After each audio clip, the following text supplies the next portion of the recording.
Good evening and welcome to Conversations with the Cabinet.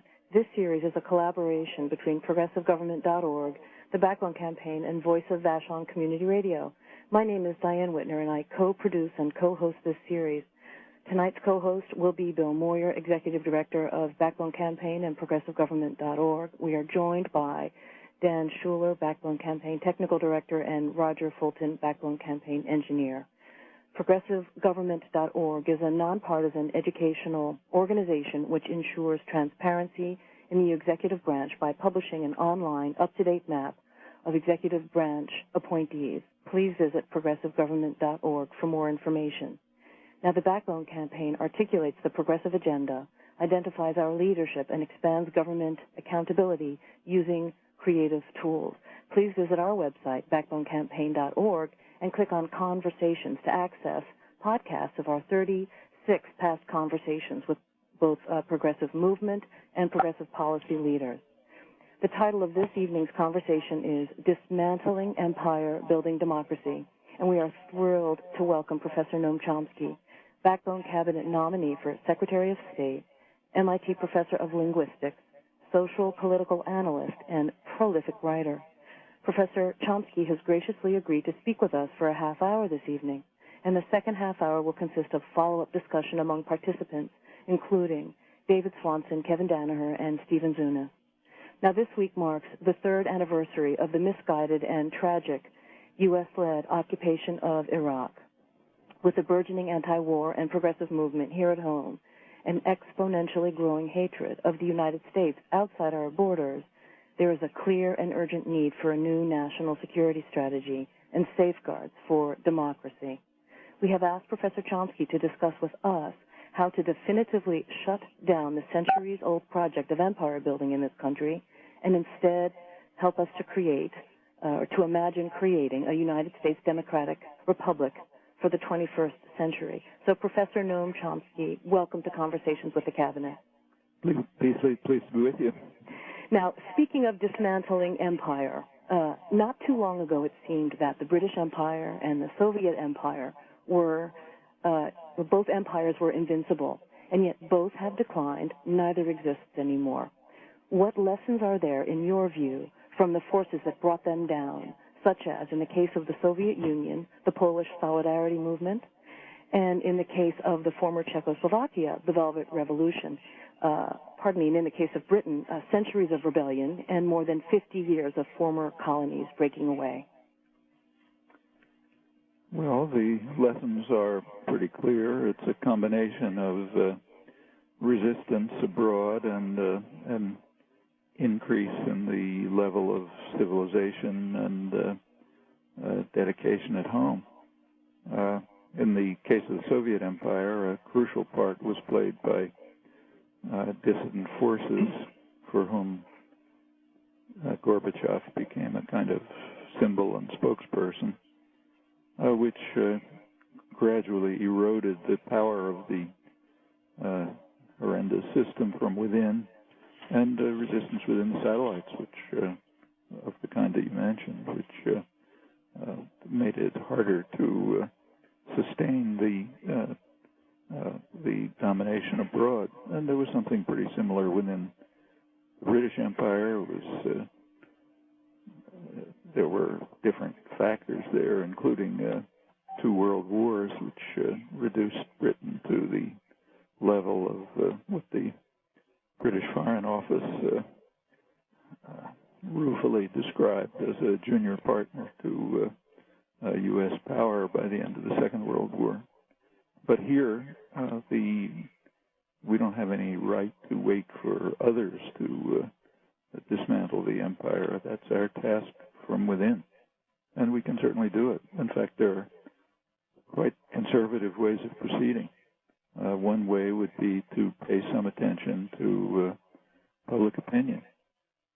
We happen to know a fair amount about it. It's a very well-studied society, so considerable majority, large majority of the public believe that the United States should respect the basic principles of international law, which require that the use of force is barred except in very specific circumstances when authorized by the Security Council, or in the case of defense against imminent attack, sudden, no time for deliberation until the Security Council has a chance to act. That happens to the position of the overwhelming majority of the population, which also believes and has believed for a long time that the United Nations, not the United States, should take the lead in international crises. In fact, a small majority of the population even believes that the United States should give up the veto at the Security Council and follow, have a decent respect for the opinion of mankind, as the Declaration of Independence put it, even if political leaders don't agree. Well, those are conservative positions. They would help make it a saner and safer world, and the U.S. should proceed, and we should, it's our duty to compel the government to proceed to abandon the status of what's sometimes called an outlaw state that regards international law and treaty obligations as irrelevant to itself, imposes them sternly on others, and those are simple guidelines. They don't answer every question, but they're quite a good beginning. Thank you very much. Now, you have just been chosen, Professor Chomsky, to be Secretary of State in a government whose elected officials have made a pledge to immediately dismantle the American empire. We're interested in imaginative exercises here. What international treaties and resolutions would you have the United States support, and what new international agreements would you then set up? Well, there are quite sensible international treaties already in effect, to which the U.S. theoretically adheres. The basic one is the United Nations Charter, which I've just briefly outlined. Its basic principles have to do with the banning of the use of force in international affairs, except under the very narrow conditions that I mentioned. The U.S. government simply rejects that flat out. In fact, the national security strategy explicitly rejects it. Calls for grants the United States the right to use force at will in what is called anticipatory self-defense against imagined potential threats. That's a direct rejection of the basic principles of the UN Charter. As I mentioned, the population is overwhelmingly opposed to that, but that happens to be the official policy.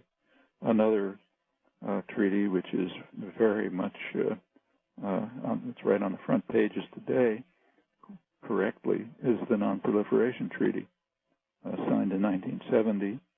That has two core principles in it. One, Article 6, calls on the nuclear states to undertake good faith efforts to eliminate nuclear weapons. That is critical for the survival of the species. 50 years ago, Bertrand Russell and Albert Einstein issued a dramatic call pleading with the people of the world to make a choice that they described as stark and inescapable. Either we will destroy the human species or we will renounce war. Now, they had a good reason to say that, and the threat of nuclear war is now very high and increasing. One of the reasons is that none of the nuclear states have abided by their commitment under the Non-Proliferation Treaty, but the U.S. is far in the lead in rejecting it. It is alone, in fact, in explicitly, formally announcing that it is not subject to Article 6, doesn't have to abide by it. That, incidentally, is a binding legal commitment that was determined authoritatively by the World Court 10 years ago. And if that's not accepted, the chances of survival of the species are not very great. There's another article paired with that, Article 4, which says that nuclear states in return for their willingness not to develop nuclear weapons will be granted access to fissile materials, enriched uranium, for the purposes of nuclear energy. Those are the two core articles. That's a significant treaty. It's and failure to it has a regular 5-year review procedure. This last May was the last 5-year review. It ended in total catastrophe. The primary reason was that the U.S. simply flatly rejected a whole series of binding commitments from earlier reviews and announced its exemption from Article 6 and is now proceeding to develop new kinds of nuclear weapons. Just recently, the Pentagon announced plans in the next fiscal budget for development of weapons in space, including offensive military weapons, which can be used to not only attack satellites, but attack any spot on Earth with almost instant destruction thanks to sophisticated global surveillance. About 95% of military space expenditures are from the United States. Other countries will sooner or later join in if the U.S. insists on pursuing this. That'll lead to an arms race in space, and it means that the thin thread on which survival hangs will become even more frayed than it is today. These are just two examples of, and there are others, of binding treaties which we should adhere to, as should others, and are essential, in this case, literally for survival. This is Bill Moyer from ProgressiveGovernment.org and the Backbone Campaign. Professor Chomsky, to what extent is American exceptionalism rooted in the Puritan and reform-based Christianity of the American people, and to what extent does that make it difficult for us to find a new operative myth to put ourselves into a more balanced relationship with the rest of the planet? Well, I think your word myth is quite appropriate. If you look over the history of great powers, you will find that virtually without exception, they claim the same exceptionalism. So Britain, in its day in the sun, was described by its leading intellectuals, like people of great integrity, like John Stuart Mill, described it as an angelic nation, something new in the history of the world, which is totally dedicated to the benefit of others, suffers condemnation because others can't understand how magnificent it is. It intervenes abroad only to bring benefits to the barbarians. It pays the costs and shares the benefits with everyone, and so on. The French, when they were a violent and brutal empire, as they still to some extent are, were pursuing a civilizing mission to uplift the barbarians. Emperor Hirohito of Japan, in his surrender speech, assured the Japanese nation that Japan had never had any aggressive intentions. Its only goals were peace and security and benefits for everyone. If you look at Japanese documents from the late 1930s, when they were carrying out the Nanjing massacre and all sorts of atrocities, they talk about how they're bringing an earthly paradise to the people of China. They have to protect them from the Chinese bandits who are interfering with Japan's noble efforts, and so on. It's very hard to find an exception to this. In fact, I've never found one. I suspect if we had records from Genghis Khan, we'd find the same thing. It's true of Hitler, Stalin, just the worst monsters. They all plead exceptionalism, and so does the United States, with about as much justice.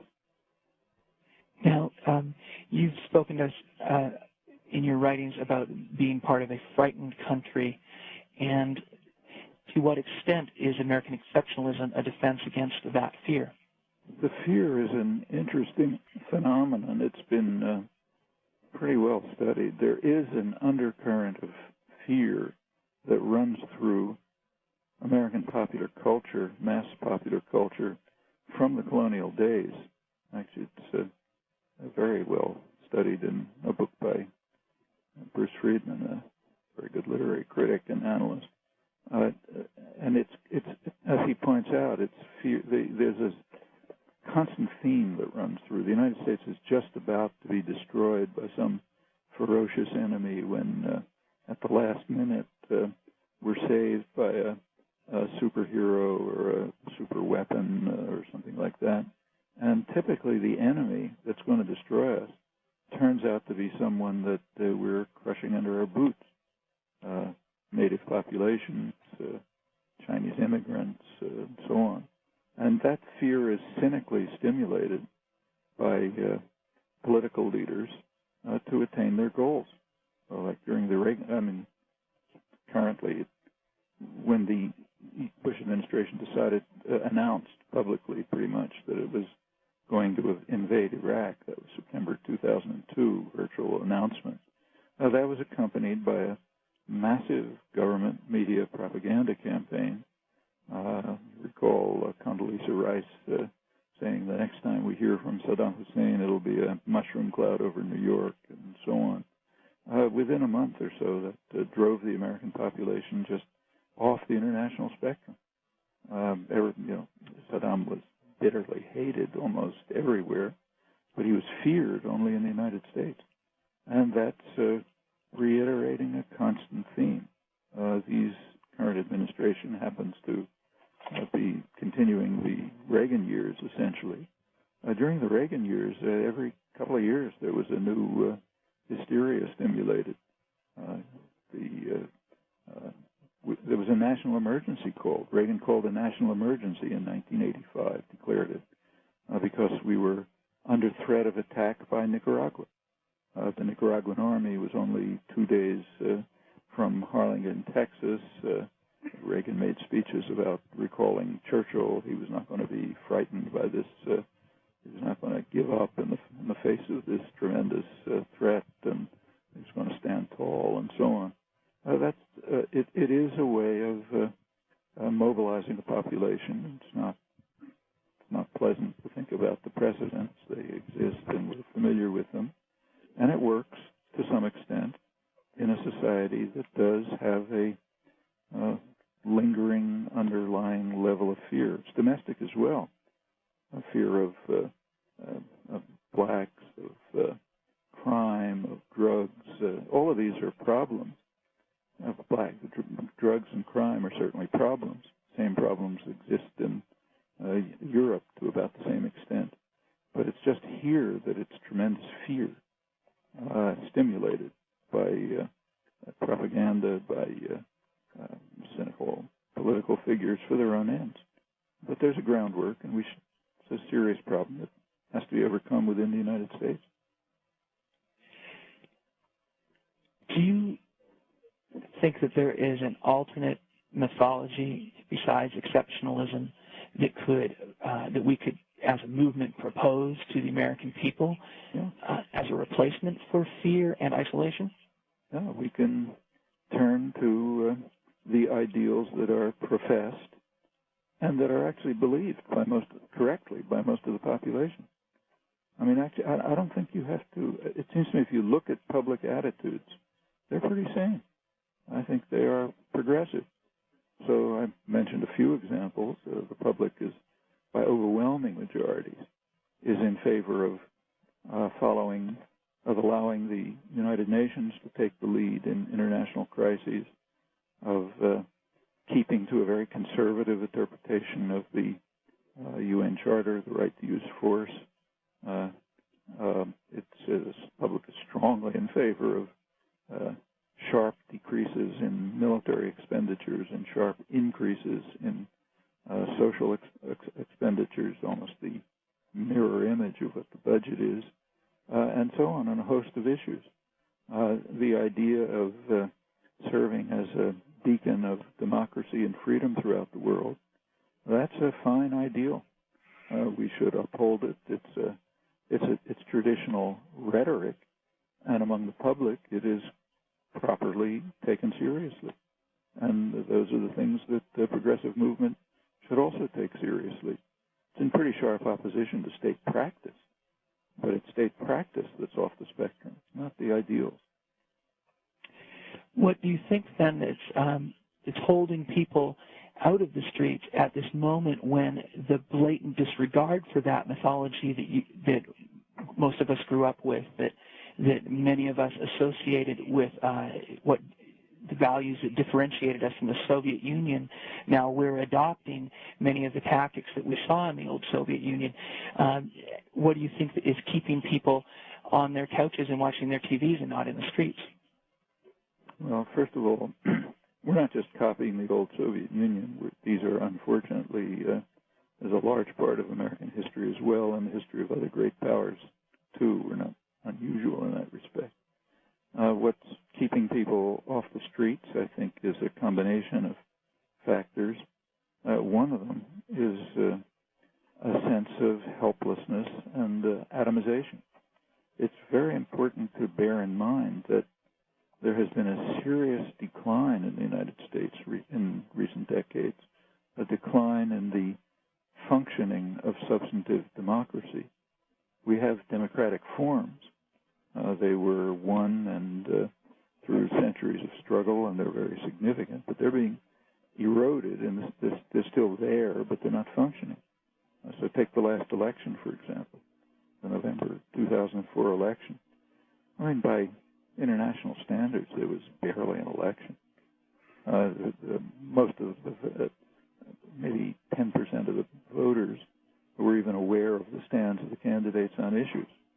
Just to give one illustration, you read constantly that the United States was the leading power opposing the Kyoto Protocols. That's another issue that has to do with survival. It's not trivial. Well, that's only true if you exclude the population. The population was very strongly in favor of signing them, so strongly in favor, in fact, that a majority of Bush voters, a majority of them thought that he was in favor of it. And this extends over a whole array of issues. The population was simply unaware of the stands of the candidates, not because people are mentally retarded or lack interest, but because elections are designed that way. They're run by the public relations industry, the same people who, in their regular lives, sell toothpaste and lifestyle drugs on television. And when they sell candidates, they sell them the same way, and not by giving information. You don't expect to get information when you look at a television ad. What you're exposed to is deceit, delusion, imagery, and so on. We all know that, and that's exactly the way the campaign was run. It ended up being pretty much a statistical tie, with most of the population unaware of what the issues were. Well, people understand that at some level, and there's a sense of helplessness, of inability to do things. People are very separated from one another. We should remember that it's been a very unusual period of American economic history. We're supposed to laud St. Alan Greenspan for the magnificent economy he's presided over. Well, yeah, it has been magnificent for people in the upper end of the income distribution, but not for most of the population. We've been through about 25 years in which real wages for the majority have pretty much stagnated. 25 years ago, the U.S. had the highest wages and the lowest work hours, or close to it, in the industrial world, as you'd expect in the richest country in the world. And now it's reversed, as close to the lowest wages and the highest work hours. Benefits which were never very great by standards of the industrial powers have significantly declined. People are deeply in debt, particularly towards the lower end of the income distribution. those have disciplinary effects. That means that people are frightened, and rightly. Furthermore, the future looks dangerous to them, and rightly. The trade deficits and budget deficits are costs imposed on future generations, and not very far in the future. There's a fiscal train wreck developing from the exploding medical costs, based on the fact that the privatized medical system is the most inefficient in the industrial world, about twice the per capita costs of other comparable countries and some of the lowest, the poorest outcomes in the industrial world. And that's going way up. Well, that's a serious burden on people. Large percentage of the population simply defer, even those who are insured, defer medical treatment, essential medical treatment, because they can't pay for it. Well, all of these conditions make people not apathetic, but feeling incapable of doing anything. And that means that the country really ought to be a sort of an organizer's paradise. People are ready. They have to be mobilized. They're already more or less accept what we call progressive principles. They have to be mobilized to do something about it.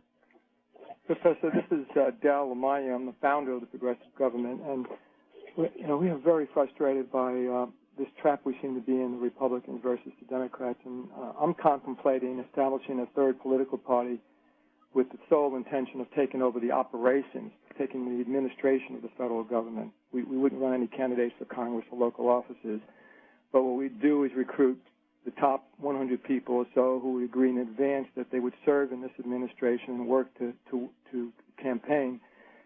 They would pick the candidates for president and vice president. We think the Internet makes it possible to recruit organizers to get us on the ballot in every state, but feel the daunting task is organizing the people who would agree to actually serve. And my question is, do you think this is a naive idea? And if it's not, would you yourself serve as Secretary of State or some other high-level position in such a party? Well, I don't, frankly, have much confidence in my own tactical judgments. So it's an interesting idea, but my own personal feeling is that it's of greater importance to develop local organizations if maybe a third political party is appropriate. Maybe the Democrats can be turned into an authentic political party that you could debate. But either way, I think it should involve everything from local party caucuses, town meetings, state representatives, congressional representatives, governors, and functioning ongoing organizations, which don't just show up every couple of years to push levers, but are working all the time to try to advance the kinds of programs that the population really needs and mostly supports.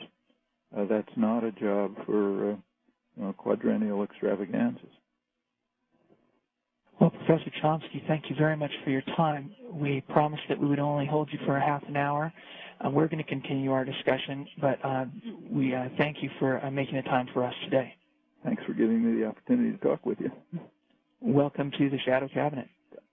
Okay. Okay. Bye-bye. Thank you. All right, now, everyone who's on the call, we do have some special guests on, Professor Stephen Zunis, Kevin Danaher, and David Swanson, and a number of great activists from around the country. And what we're hoping to do now is facilitate a dialogue, both about the ideas that Professor Chomsky has spoken about today and the other interests and concerns that we have about the American Empire Project. Is there anybody who would like to make a comment on the comments of Professor Chomsky? I have a question. Please. Where does the global economy and the growing global economy fit into the ideas of Dr. Chomsky? I think I could say something to that if you don't mind, Kevin. That would be wonderful. This is Kevin Danaher, I believe. Yeah, I think when we're talking about empire, we have to look at, well, what is empire? And what gets focused on often too much is government policy. What underlies it, the reason that Bush and Cheney do a war for oil in Iraq is because of transnational corporations, one, being invested around the world, and two, having so much control over our politicians, mainly through buying them, renting them, leasing them. So we have to focus on the transnational corporation. It's not so much, George Bush that moved our jobs to China. It was corporations. We have a current trade imbalance with China in computers and electronic equipment. We're importing more of that from China than they buy from us. But it's not about China. It's about Compaq and Intel and Hewlett-Packard and all these companies moving their facilities to China. So you have to look at the power and influence of the transnational corporations, and that's why I'd want to focus some of this discussion on the last point he made about local organizing. If you look at the transnational corporation, two key features jump out. They're not rooted in place. They have no patriotism to any geography. And two, they are not green. They systematically destroy the environment. So we can either just protest that, or we can try and create an institutional counterweight. And that institutional counterweight would be the opposite, which is the locally rooted green economy. So my mantra these days is the local green economy. One, by being local, it's more democratic. We can get laws passed and changed. We just got, Global Exchange got a law passed here in San Francisco, an anti-sweatshop ordinance that when the city buys $600 million worth of stuff each year, it has to be certified it wasn't made in a sweatshop. And second, green is very popular. If you can produce things in a way that doesn't harm the environment, the overwhelming majority of people are going to support you. So I really encourage people, if you want to fight the empire, look at ways in which we can control the local green economy to create a counterweight, not just protest, but actually create institutional alternatives to the transnational corporations. Stephen Zunis here. Hey, Professor Zunis.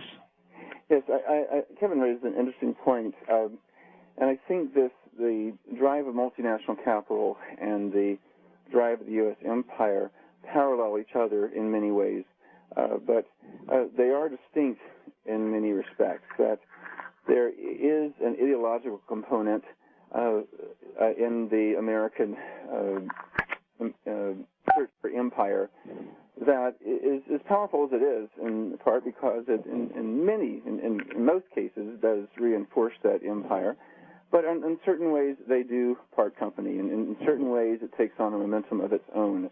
We saw situations, for example, where the big oil companies were getting along fine with the MPLA government in Angola, while the Reagan and his ideologues were trying to overthrow that government. We literally had Cuban troops guarding American oil installations from U.S.-backed rebels and scenes like that. So occasionally we see situations where the empire takes on momentum of its own. So I think in addition to challenging the multinational capital through a variety of ways, including the very, very important things Kevin mentioned, we do need to also challenge the empire. But there, too, I think a decentralist alternative is indeed appropriate, because I think, quite frankly, there's a real skepticism, even among people whom we label conservatives in this country, to an imperial overreach. And we're hearing all sorts of reports here on the third anniversary of the war of people in small towns in the Midwest and elsewhere who are really pretty disgusted at President Bush's adventurism. And I think that provides us with a real opening. Thank you.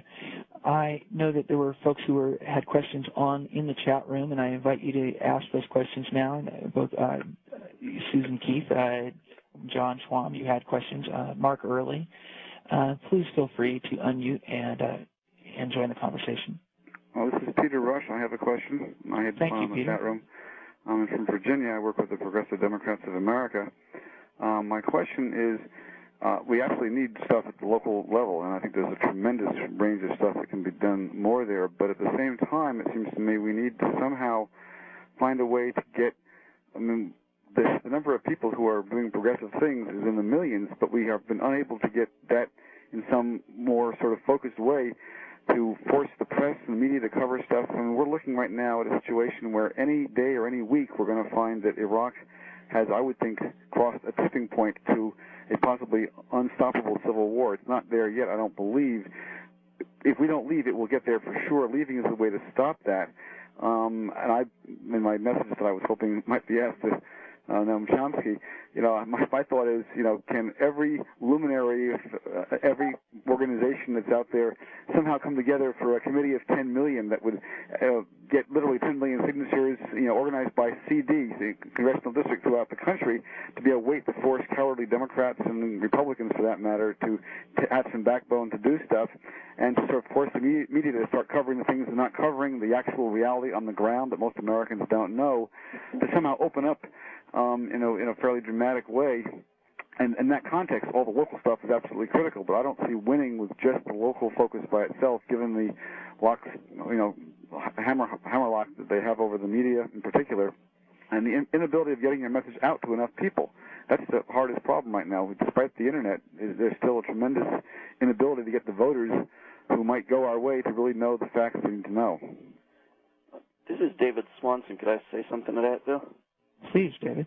I think, our Congress members are not just bought and sold and rented by the people who give them money. They're also ordered around quite a bit by this very small number of corporations that control our communication system. And time and again, they will tell you, or their staffers will tell you, that they can't do what the public wants because they're afraid of the media. And, Professor Chomsky says that, the public is fairly sane if you look at public opinion, but the public, by and large, doesn't know that. We have majority opinion on many issues, and it's progressive opinion, but we don't know we're a majority. We think we're in the minority, and we think we have to reach people with smarter sound bites and better messages and get our point across, and we don't know we have a majority because the media doesn't tell us. So, I think, Bill, you're right that people are not in the streets the way they need to be, but to the extent that they are, we aren't told about it, and then that, of course, diminishes further actions. And so there was huge civil disobedience at the Pentagon today, but will we be told about it, is the question. And, while most of us are being controlled by fear through the messages that the media puts out, our government is being controlled by actual fear of the media, so that you have comments like Barney Frank's last week that, we could talk about censure and impeachment, but why would we want to put that weapon in the hands of the Republicans and of the right-wing media? And so starting from fear rather than starting from, maybe we should do what the majority of our base is up in arms about, and let the Republicans worry about their reaction. And it's a huge problem that, and I would have liked to ask Professor Chomsky, because it seems that there's a different pattern developing in how the media relates to us and us to the media, and there seem to be two rather distinct groups of people in the country now. One who get their information from the Internet and the international media and seek things out and are sick and tired of the endless piling on of evidence. We already know the war was based on lies, stop telling us. And people who get their news from TV or from mainstream newspapers and don't have a clue and think the president meant well. And that seems to be the gap that we need to bridge by reclaiming the media step by step. Right. Now, this is John Schwam. I'd like to follow up on that. I've been involved in party politics myself, local parties, for 15 years, and basically seen the same thing in the three localities that I've been involved in over these years, and that you have small groups of people, very small groups of people that presume to represent the communities in these local Democratic or will have you Republican parties, maybe 15, 20 people that presume to form policies and select candidates and represent, thousands in many cases, or even, dozens of thousands in, for instance, Queens County, where I was a party member.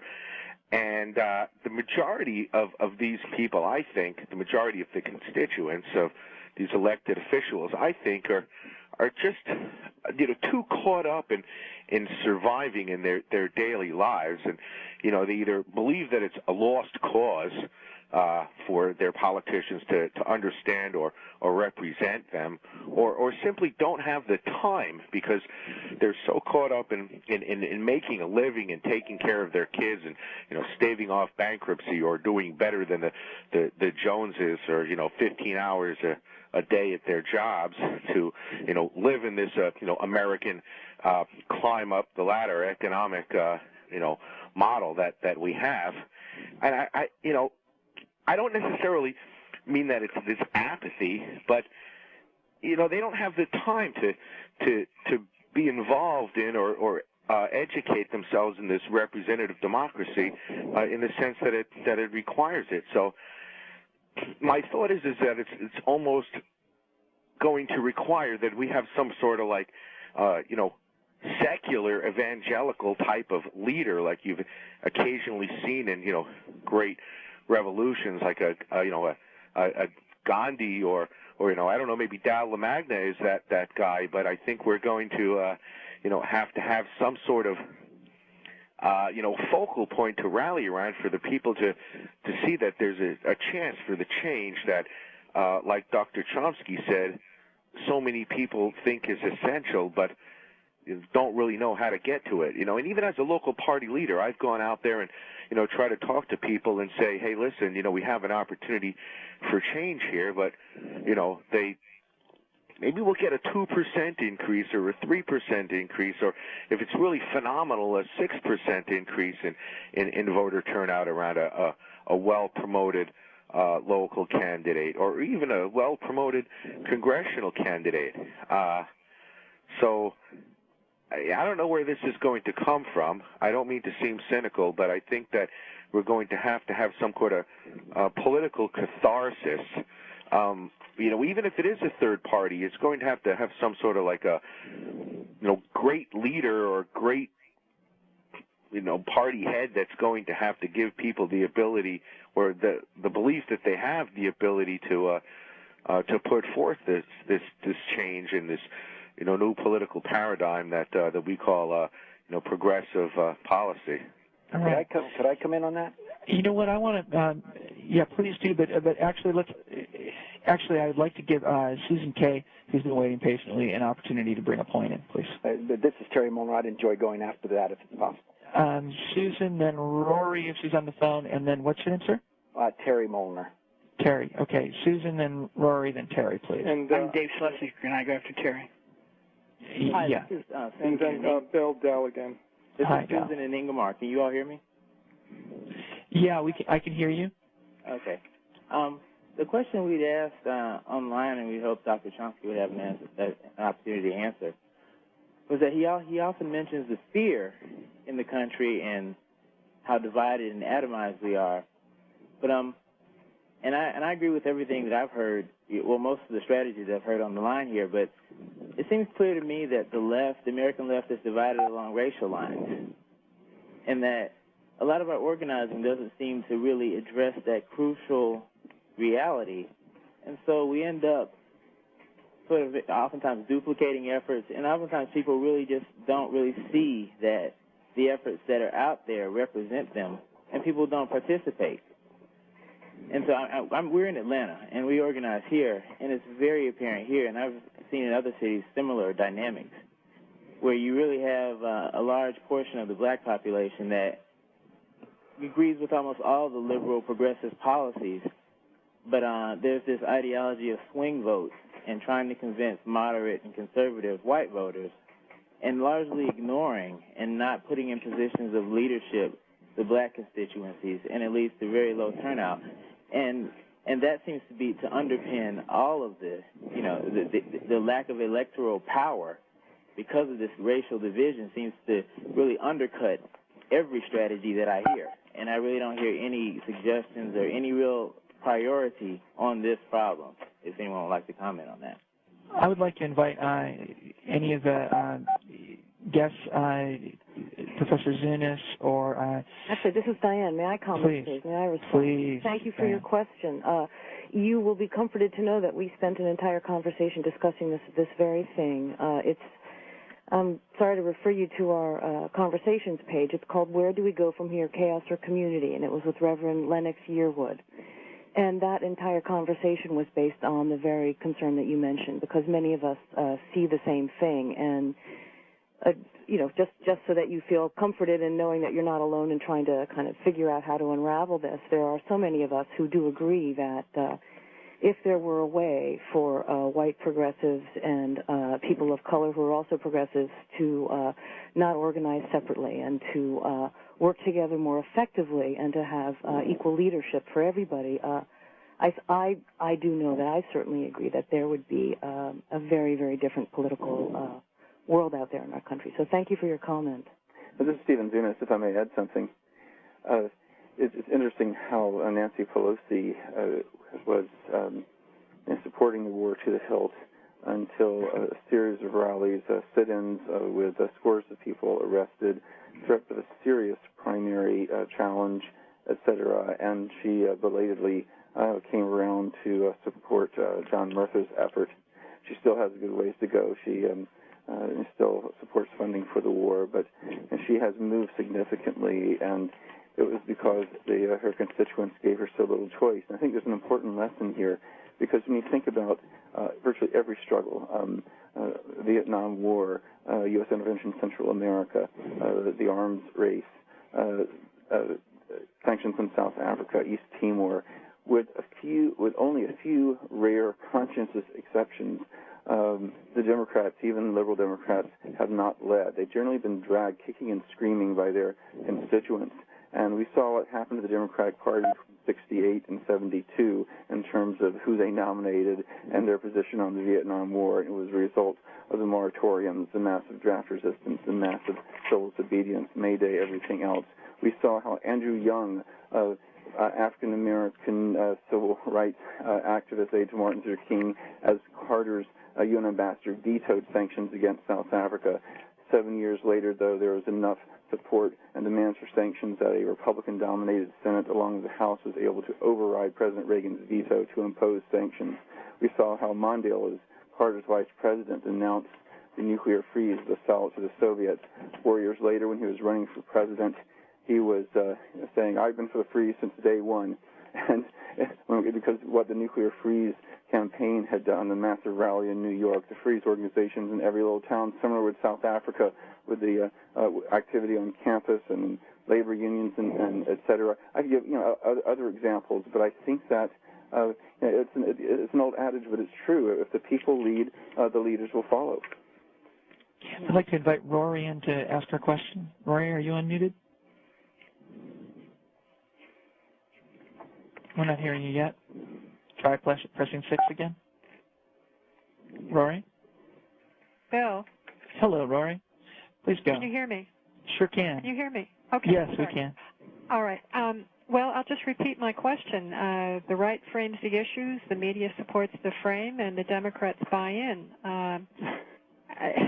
Public opinion polls indicate that the public supports Feingold's move to censure President Bush, and yet the Democrats, Schumer, Pelosi, et cetera, seem paralyzed still with fear. I don't know. I don't understand it, with public opinion polls showing Bush approval at an all-time low, with the American people being so much smarter than they were 2-3 years ago. What the hesitation is. If I could understand it, maybe I could work to break through it, but I don't understand it. Could I mention? Anybody have any comment? Could I say something? It's Ann Weston. Please, Ann, is it in response to Rory? Yes, hello, Ann. Yes, we ourselves are afraid, but then maybe we should look at the angle as what people in public office up there, Washington, D.C., are afraid of. And it was mentioned in one of the books that I read, I don't know if it was Noam Chomsky or who it was, that their greatest fear is that people are going to mobilize against them. And then maybe Saul Alinsky had great ideas in Rules for Radicals, and that goes for, not just, it was written back in the 60s or 70s or something like that. And he believed that there should be a direct person that we bring all of our, disagreements to. And so to me, that's the Bush administration. And maybe people would mobilize if they knew how to mobilize at the source, which would be the White House and the Capitol. And if there were some kind of a march, a perpetual march, where people came there on their vacations, which would be a week, and it would either for that or they're unemployed or retired or whatever, stay as long as they can, like a week, but then just keep it going. When they leave, people will keep coming and coming. And then so it creates a perpetual march. Some people leave, more people arrive. And more people are becoming, dissatisfied, as we know, with the people in power. And I could see that it would grow. Then people like you, Backbone, et cetera, and all of the other different organizations could come in and maybe for 2 weeks, such as Code Pink, et cetera, and truthout.org, they could organize things to go along with the marches there. And I don't know, but it would probably, as people get more and more discouraged, that maybe the momentum would come and things could happen. And it could be started around, it would unite everyone because, so many people are, feel as though they've been disenfranchised. And the global people could have, the global group could have, or the green group could have different types of organizations and things going up there too. And then I think maybe the leaders and everyone else would hop on the bandwagon that might break the fear that is in Congress because they don't have the backing up there. Hey, Bill, this is David. Could I say Please. something in response to a couple of these? Terry would like to come in at some point. Okay, Terry, after David, please. I think the short answer to the previous question about why the Democrats are so scared is that they pay strategists to tell them to be. They hire people to tell them that their greatest concern is being weak on national security. And so Feingold jumps up 30 points in the polls, and only 2 other senators follow suit. The others have been advised. They are throwing money at people to tell them that. I think bringing up Alinsky, brings to mind the organization that I worked for years called ACORN, which is disproportionately non-white. And all of the groups working with low-income people to fight poverty are disproportionately non-white. The anti-war movement is disproportionately white. Reverend Yearwood is a good example of someone trying to bridge that gap, and there have been efforts this week to try to bring these two together. And I think that if you could, you would really have numbers at events that would start to give people hope. And if we could start to have people understand that as long as we're spending $500 billion on a war, you're not going to win anything else domestically, and people fighting the war understand that unless you have the poor people mobilized with you, you're not going to get anywhere, then we could really win. Because, someone commented earlier that we have a problem with people working 2 jobs and coming home and collapsing, and they don't have the energy to be part of a movement or get educated. I think the facts don't bear that out. I think when you look at groups like ACORN, you see that the lower income people are, the more money they give to charity and the more time they give to volunteering in their community. And it's weird, but it's the case. And so I think if we can really work to bring anti-poverty and anti-war together the way that Martin Luther King was talking about in his last days, we might see something, but we're nowhere close. All right, I'd like to invite Terry Molnar to come in, please. I'm involved with the Calvert Social Responsible Mutual Funds, and we take a look at a lot of these issues a lot of times. And I want to bring into this conversation what Gandhi saw when he ended up in conversations like this. What he saw was that this kind of democracy that we are using right now, where we constantly are talking about where's the power and disenfranchisement and how do we mobilize and all that kind of thing, is a level of maturity of democracy. In the last years of Gandhi's life, the last 2 years, he went back to the villages, and Nehru thought he was crazy to create a new, more mature kind of democracy. And my judgment is that what he ended up creating is what's going to happen that's going to cure these problems. And I'll describe it in a second. But I've sat with CEOs of multinational corporations, and I've had these kind of conversations with them. And the appalling thing is that they end up looking back at me and saying, it's my job. In other words, the problem is not that there's bad people in all these roles in government and in these corporations. The problem is the contract that the corporation has with society, which is an immoral contract. It has a contract to give priority to the interest of a few at the expense of the many, called the shareholders. That's a fundamentally immoral contract. And so we need to correct the contract that legitimizes what's going on. Gandhi's approach to this was that we needed to create a consensus-building kind of democracy as a parallel democracy that didn't confront the current democracy, but was parallel to it and therefore was helpful to it.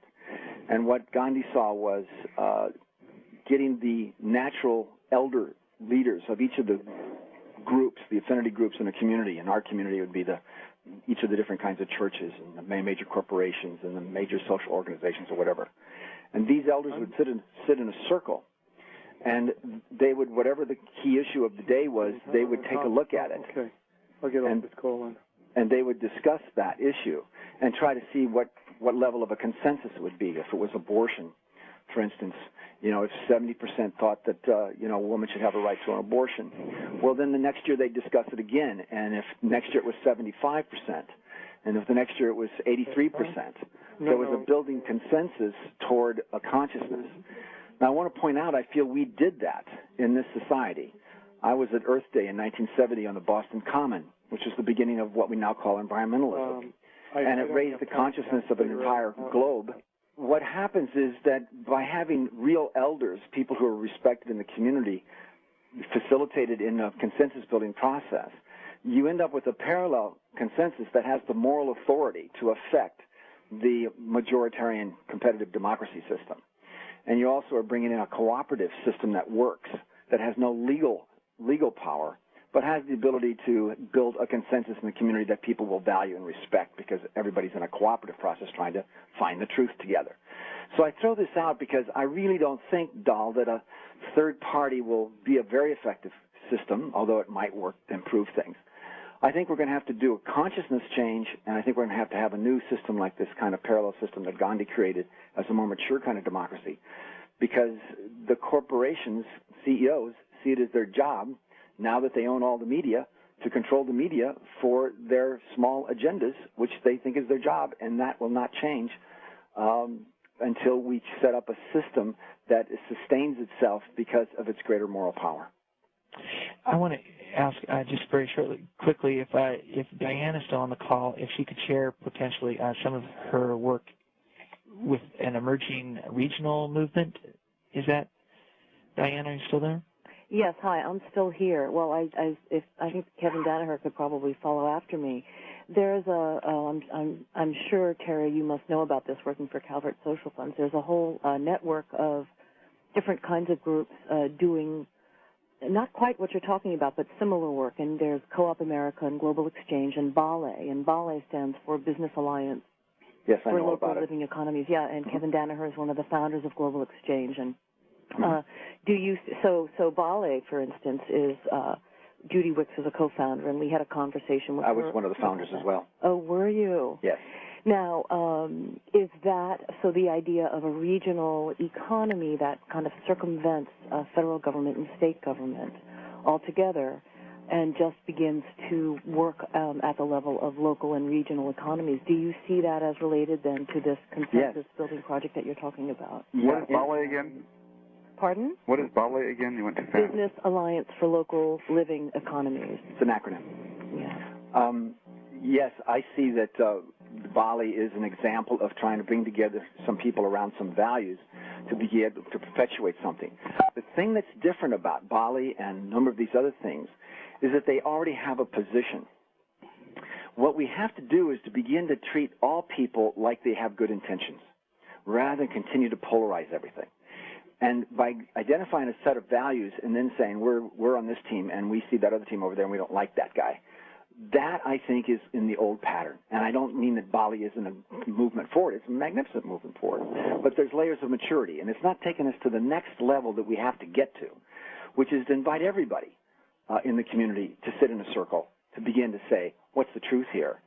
See, what Gandhi believed and what I also believe, and I've witnessed it happening, when there's an honest conversation eye to eye in a circle with the whole town, even on television, watching it, and the truth is spoken, it's very hard not to admit that it's true. When people can feel it in the room, and people let down their position joyfully, and there's a celebration, because there's an embracing of truth rather than a holding to a position. That kind of dynamic is, I think, the key that's going to have us move to a next level of dialogue and dynamic that'll move us forward in a way that is inclusive and consensus building rather than continuing this football game approach to everything. This sounds to me like the New England town meeting model that you're speaking of. Yes, it is close. It's very close to that. I'm a part of a New England town meeting, and I've witnessed it happening. It's not exactly the same because our football mentality is projected onto it, and the leaders don't negate it. They don't have the smarts of how to negate it, so it keeps getting played out. But it's close. Bill, you said I could go after Terry, Dave Schlesinger. Yeah, please. Yeah. I have two things to say. One is about Gandhi, and the other is about consensus. I did 4 months in jail for civil disobedience back in the 80s on a Gandhian-style action. My mentor is the main distributor of Indian-printed Gandhi literature in North America, and I'm so happy that Gandhi is raised in this conversation because I've just been distributing leaflets down here in D.C. I was just at the action today, trying to get people to dialogue with me about Gandhi because I believe that the people who are interested in nonviolence in this country have a very, very superficial understanding of Gandhi. For instance, Gandhi used to plead guilty in due time, and it's very, very unusual. I mean, there are some people, as you know, but most people who do civil disobedience do not do time, and thus are not have any chance of touching the hearts of those who disagree with them. I really plead with anybody to contact me, David Schlesinger at yahoo.com, no C-H, S-L-E-S-I-N-G-E-R. As far as consensus goes, the concept of building consensus is basically what it means to me is that you make a decision and then you try to get the public to agree with it. My friend C.T. Butler, who's a longtime activist and formulated something called formal consensus back in the 80s. He just had a training for trainers in Tucson this past week. This is a more inclusive and non-hierarchical form of consensus where you can have people disrupting it, but they can't do it surreptitiously. And treating people as they are acting in good faith is an important element of that. And I'm sure you can find formal consensus on the Internet also. All right. I want to offer anybody the opportunity to bring the conversation back to the theme of empire and dismantling empire, and I appreciate everybody's contributions here, but I want to make sure in the last 10 minutes of this program that we don't abandon that theme completely. I have a question or a statement from a person online, Mark Early. He said, I've read the recent book, The Pentagon's New Map by Thomas Barnett, senior military analyst with the Naval War College. Mr. Barnett builds a case for reducing U.S. military spending, abandoned notions of empire, creating a new super peace corps to help failed states more effectively than the traditional Leviathan military. Has anyone else looked at this work? It is highly regarded inside the Pentagon. How can progressives put forward ways for the U.S. to help failed states? What's the title again? It is The Pentagon's New Map by Thomas Barnett. Right. Bill, this is David. I think the Progressive Caucus's proposal, Lynn Woolsey's proposal for a common sense budget that was introduced a couple of weeks ago, is a good step in that direction. You know, taking some money out of where the public wants it taken out of, massive weapons, and putting more money into where the public already thinks there's a lot more money than there is and wants even more than that, and that is in foreign aid and diplomacy. And you know, it's a step toward actually making us safer and costs a lot less. And so I think, you know, get behind Lynn Woolsey and Barbara Lee and the Progressive Caucus on this and push them even further. But but there are actually some signs of life in this direction in Congress right now. This is John Schwami. Now, isn't Congress, at least for the immediate future, a relative lost cause? I found Terry's conversations about along the lines of the town hall meetings and some of the work he's done really fascinating. I think it really has to be a grassroots. Do we really have the political chops to really use Congress as an effective tool of change? I mean, is our policies so skewed toward the corporate model and the economic hegemony type of model? So I'd like to say to Terry, how do we get people off their butts and into this? I mean, what kind of a poster on a simplistic level could I put up to get people to come to this town hall type of a thing? Because I found what he was saying really fascinating, and I think that's the direction we need to go. Anybody's thoughts on that? Well, this is David. Last week 5 towns in Vermont had town hall meetings, and they passed resolutions supporting the impeachment of Bush and Cheney, and Congressman Bernie Sanders finally got off his butt and signed on to John Conyers' bill for an investigation into impeachment. And the fact is, if you put up a poster about anything happening anywhere that has the word impeachment on it, people will come. And that's what Congress is good for right now. It's good for impeaching the president. Well, somebody threw out a notion of like 10 million signatures on a CD. I mean, I saw John Conyers with Louis Lapham and others at a conference in the town hall in New York City, or one of these panel discussions. And they said time and time again, we'll do what the people want. We'll do what the people want. And I left there frustrated thinking, well, John Conyers got almost 500,000 signatures via the internet in the position. And, okay, well, what more does he want? Is 500,000 people isn't enough, for him to say there's, at least a respectable percentage of the people that buy into this? If those 500,000 signatures had been organized by congressional district and each congressman knew how many were in his district, that might have made it a lot more powerful. That's part of the problem. I was suggesting that these be organized by congressional district, so we start getting local clout where people can meet each other and find each other. And 100 or 1,000 emails in one CD is very powerful. So that was part of my suggestion. Well, we are talking about the imperialist. Ending this imperialist model here. So, is impeachment if it's possible, a really important step toward that? Is that a big enough message to send to Congress that we need to take the power away from the corporations and put it back in the hands of the people? Is that going to be enough of a wake-up call if we actually achieve that? Or is it more complex than that? I think it's more complex.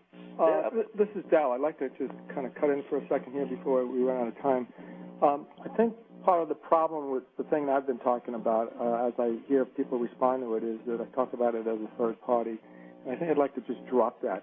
I mean, my frustration about the whole situation is I don't see that Congress has any power to do anything, because a lot of the power rests in the presidency and his 6,000 appointments that he makes and the cabinet members who run everything. It's almost like the board of directors has a certain amount of power over a corporation, but the people running the company and doing the work every day are the ones who really make the decisions. So, I'm just trying to say to people, hey, let's change this paradigm of, voting for God to run our country. Let's get together, let's volunteer, let's, step up and say, all right, I'll do this job, I'll do that job. And a group of people try to take over the administration of the country. So maybe what it is maybe I go and try to recruit someone like John Edwards, or even, I don't want to say John McCain because I'm not thrilled with him, but find some person within the party that will go along with this strategy and actually do it really, in advance. Say, all right, we're going to run the country. That's what we're going to do. Yeah, it also feels like it can't come from a Beltway collaborative. It has to be, or only from a Beltway collaborative. It has to come from a Beltway it has to be folks who have experience in the Beltway who know how to deal with that, certainly, but it also has to have a progressive movement behind it. I think that part of that there's also an aspect of a wake-up call that there has to be some sort of accountability for the misdeeds that have been going on and the abandonment of oversight that has happened over the last 6 years. So it seems to me that it's a combination of movement strength and then the presentation of a new vision for a new direction for the country. Does anybody else want to make a final comment? We just have a couple of moments left before we need to get Voice of Vashon back onto its regular programming. Easy enough, I guess. Who's speaking? Who's that? Whose email? John Schwam. Can I make one more comment, Dave Schlesinger? Yeah, I want to make a comment too. This is Terry. Okay. Go ahead, David. Go ahead, Dave. Yeah. I think that to be able to motivate people to be involved, we need a powerful tactic, and I think we need to look at nonviolent resistance. Gandhi's nonviolent resistance shouldn't be dismissed in favor of another tactic he did use. I believe the power of nonviolence has something to do with actually making a personal sacrifice that touches the hearts of people who may not even agree.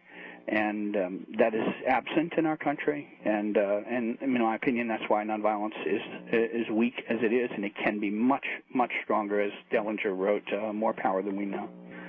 I think the Democrats, this is Terry, have calculated it pretty accurately. I'm sad to say. The media is totally controlled by the Republicans. The districting is controlled by the governments. The Congress and the White House are controlled by the Republicans. So what they've concluded is that the best thing, if they try to impeach, they're going to fail, and they'll just end up being made, sour grape people or some kind of thing. So they're wanting to stay out of the fray, thinking the Republicans will implode, which they're starting to do a pretty good job of doing. And so they think that way they'll end up being able to come out clean. I think it's stupid, naive, and cowardly, but that's their analysis in my judgment.